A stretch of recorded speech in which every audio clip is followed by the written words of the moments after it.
Parole sur la question à Didier Imkwa, d'abord sur ce qui s'est passé hier au stade de l'Olembe, Didier. Bon voilà, je voudrais parler ici en tant que le prescripteur du mouvement écologique En Marche.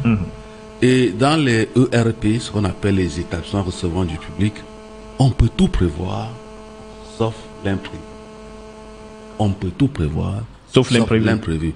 Et en matière de gestion de risques sylvestres, il y a deux facteurs importants. Il y a la prévention qui agit sur la probabilité et il y a la protection qui agit sur la gravité. Et lorsque, dans une bousculade comme celle-là, je ne sais pas combien de temps ça a duré, on a à peu près 8 morts, 30 blessés, cela veut dire qu'au niveau de la protection... On dit que ça allait très vite, hein, moins de 10 minutes. Donc, au niveau de la protection, il n'y avait pas grand-chose parce que il peut y avoir incident, mais si les gens sont protégés, il n'y aura pas, la gravité sera quand même assez faible.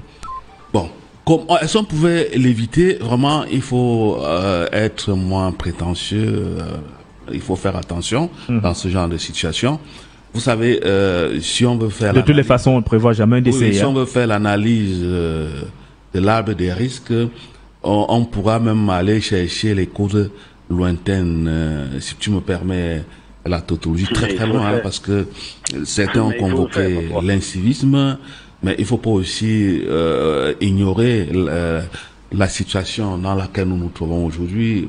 Comme disait l'abbé Jean-Marc Ella, nous sommes dans une société où on tend vers la démence, chacun fait ce qu'il veut, chacun fait ce qu'il peut, sauf que ici, en matière de sécurité, parce que j'ai été à un moment donné très proche des commissions pendant le CHAN et même dans la formation de volontaires, il y a ce qu'on appelle le couloir olympique. C'est-à-dire, le couloir olympique, c'est un couloir dans lequel ne peut évoluer que des gens qui ont le billet ou qui ont accès au stade. Et la barrière du couloir olympique peut se placer même 2 kilomètres avant la première barrière, avant même la barrière du stade, avant l'entrée du stade. Tu vois un peu ça, dit, le couloir olympique peut faire facilement, peut faire 1 kilomètre ou 2 kilomètres. Tout dépend de ceux qui ont en charge de la gestion de cette sécurité-là.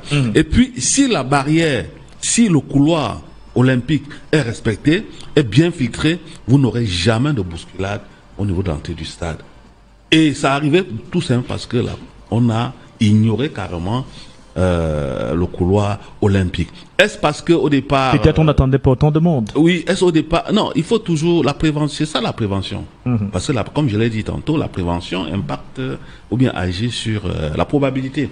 Plus, lorsque une situation advient, cela veut dire tout simplement que la prévention a été faible.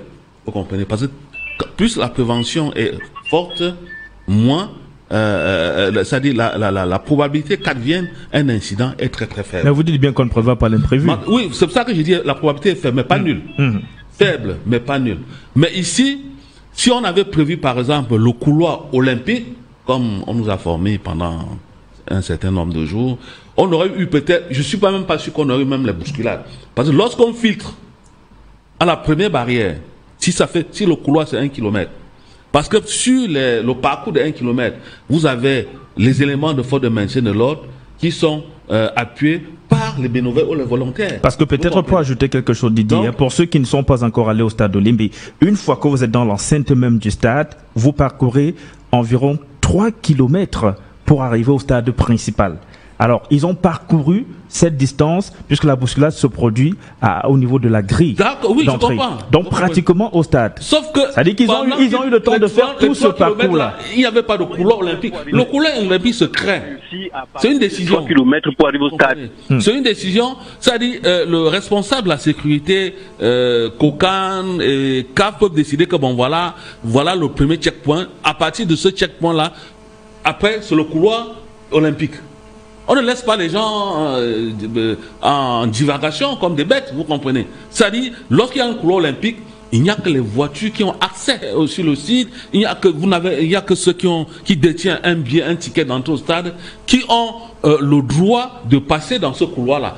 Or, lorsque on m'explique, on m'explique très bien ce qui s'est passé à Olimbe, cela veut dire que pendant le parcours de ces 3 kilomètres-là, il n'y avait pas de protection, il n'y avait pas de filtrage, il n'y avait rien. Donc les gens sont allés comme ça, comme s'ils allaient dans une foire ou bien dans un marché. Ce qui s'est passé. S'il y avait un filtrage à 1 kilomètre par exemple de la barrière, on n'aurait pas eu de bousculade. C'est ça le rôle même, l'objectif ou bien la mission même qu'on assigne au couloir olympique. Malheureusement, ce qui est arrivé, j'espère que cela pourra faire de la leçon pour les prochains matchs, parce que plus on s'est rendu compte hier que mais Didier, plus on avance dans la compétition, plus ça prend de l'ampleur, plus ça prend de l'envergure.